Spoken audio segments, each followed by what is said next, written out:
Good morning. This is Dr. Jennette, and I'm the principal of Blades Elementary School. And today I'm 20 days from the boy who harnessed the wind. Let's get started. 2 weeks after I buried my dog, cholera swept our district. Doctors said the sickness started in southern Malawi back in November. A farmer visiting a funeral brought it north, where it spread like grass fire. Within days, hundreds of people were sick and 12 had died. Cholera is a highly contagious infection that causes severe diarrhea.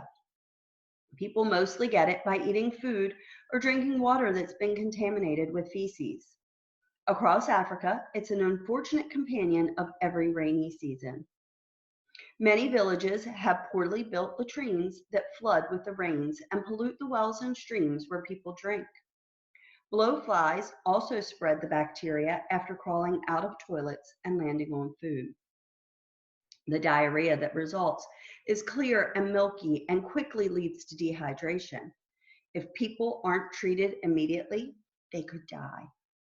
During the famine, people out looking for food became the unwitting carriers. The cholera struck them on the roads and forced them to become sick in the bush. Rain, flies, and cockroaches then spread the infection onto the banana peels, roots, and corn husks that others picked up to eat. To combat the cholera, the clinic at the trading center started giving away chlorine to clean our drinking water. For months, it tasted like metal. They also advised families to cover the holes of their latrines to keep out the flies. My father made a lid from a piece of iron sheeting, but as soon as it was removed, the fat green blowflies swarmed out like a biblical plague and smashed into your head and face. It was a lot of work trying to swat them and finish your business at the same time. In those days, any signs of diarrhea near the latrine hole caused alarm. Each morning, the cholera people walked past our house on their way to the clinic, their eyes cloudy and skin wrinkled from dehydration. I'd watch them until they got close, then run down the trail toward home. But as soon as they passed, the starving people would follow. Between hunger and cholera, we had many funerals in Wimby. At home, Jeffrey's anemia got worse. His legs became grotesquely swollen with kwashiorkor. If you touched his foot, your finger left a mark in his bubbled skin as if the foot were made of clay. Can you feel it? I asked one day, touching the blisters. Does it hurt? I can't feel anything, he said. He also became dizzy and had trouble walking a straight line. One afternoon, I was taking him outside into the sunshine, but he stopped and said, "Wait, come back. I can't see." We stood there until his eyes adjusted to the light before we continued. For months, his mother had only served him pumpkin leaves. And now, like Kamba, my cousin was starving to death. With little else to do, my mother took half our flour for the day and gave it to Jeffrey's mother. "There's enough here for porridge," she told her. "It isn't much, but I can't watch my own family suffer." We were all losing weight, especially me. The bones were now showing in my chest and shoulders, and the rope belt that I'd made for my pants no longer worked. Now I just pinched 2 belt loops together and tied them off with a stick, twisting more as I got thinner. My arms and legs looked like blue gum poles and ached all the time. I had trouble squeezing my hand into a fist. One afternoon, I was pulling weeds in the field when my heart started racing so fast I lost my breath and nearly fainted. What's happening with me? I thought. Terrified, I bent down slowly until my knees touched the dirt, then stayed there until my pulse returned to normal and I could breathe again. That same night, I sat in my room with a lantern while the hunger played games with my mind. If I sat still enough, the walls began to spin in slow circles like a merry-go-round.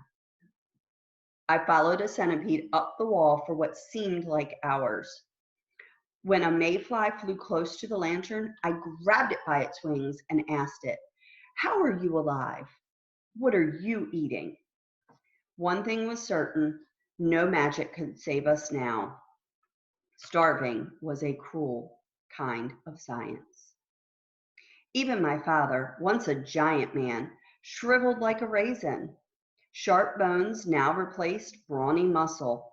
His teeth seemed bigger, his hair was thinner, and for once I noticed the scars on his skin. One afternoon, he reported having trouble seeing across the courtyard. The hunger was robbing his vision, just as it had Jeffrey's. It seemed the thinner my father became, the more he wanted to weigh himself. He kept a maize scale hanging by a rope near the tool shed, and one morning I watched his routine. He walked out and gripped the hook, then hung there like a sack of grain. Staring up at the needle, he made a grunting sound and said, 5 kilos, Mama." As always, my mother came and looked, but refused to weigh herself. The children were also forbidden. Like many women during the hunger, she'd started tying her mpango tight around her waist like a belt. She said it confused her stomach and tricked her heart from beating so fast, helping her to breathe.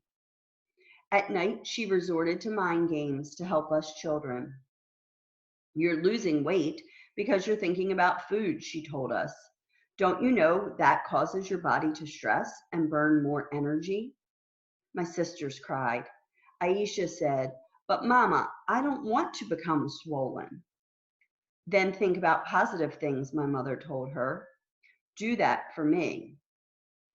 The one positive thing we could dwell upon was our maize crop. Out in our field, the stalks had grown as high as my father's chest. The first ears had begun to form, revealing traces of red silk on their heads, and the leaves and stalks were fading from deep green to yellow. While men withered and died all around us, our plants were coming up fat and strong. 20 days, I predicted to my father. "I'd say you're right." If I was indeed correct, then we had 20 days until the green maize was ripe enough to eat, what we lovingly called dough. It's equivalent to the American corn on the cob, when kernels are soft and sweet and pop between your teeth. All day and night, I dreamed of dough. By the beginning of March, the maize stalks had reached my father's head. At this stage, the flowers told you everything. Once the red and yellow silk began to dry and turn brown, you could start checking for dough. I'd go from stalk to stalk, pinching the cob to feel the grain. If the kernels crushed easily under my fingers, it was too early. But if they felt firm, then it was time.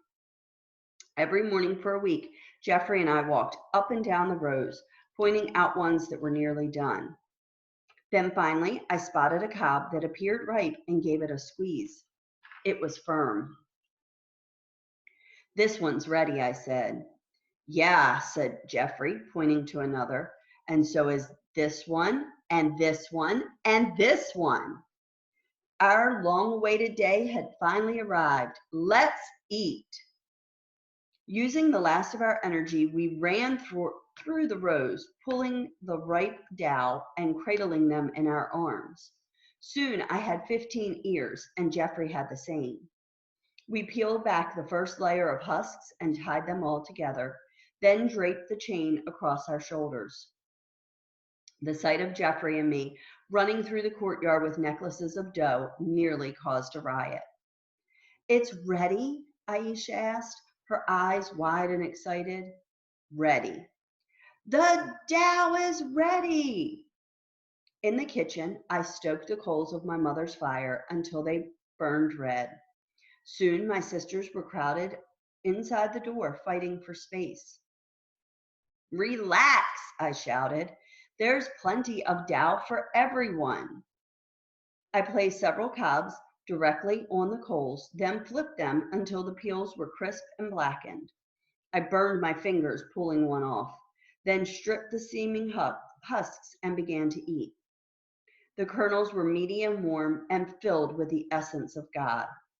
I chewed long and slow. Each time I swallowed, I was returning something that had gone missing long ago. Looking up, I saw my parents in the doorway. "I don't think this Dow is ready," my father said, snatching one off the fire.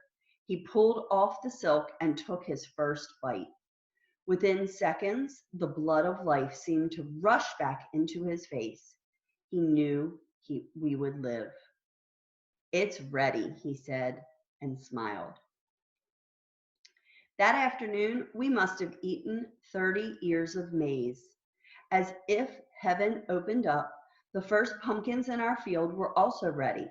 My mother boiled them, seeds and all, then served up baskets of the steaming meat. My God, to have a stomach filled with warm food was one of the greatest pleasures in life. Jeffrey and his mother started coming over and enjoying meals of pumpkin and Dow with us. Soon the swelling in Jeffrey's legs went away and he was smiling like his old self. For Jeffrey and me, March was like one big celebration. Each morning before work, we made a fire in the fields and ate a big breakfast of roasted maize and pumpkins. I remembered a parable that Jesus told to the disciples, the one about the sower of seeds. The seeds planted along the road get stepped on and damaged. Those planted in rocky soil can't take root, and the ones planted in the thorns get tangled in the barbs. But the seeds planted on fertile soil live and prosper. Mr. Jeffrey, we're like those seeds planted on fertile soil, not on the roadside stepped on by everyone walking past. No, no, not us. That's right. We lived. We survived. And that is the end of chapter 8 in our book. And I'm going to pass it on to the next person.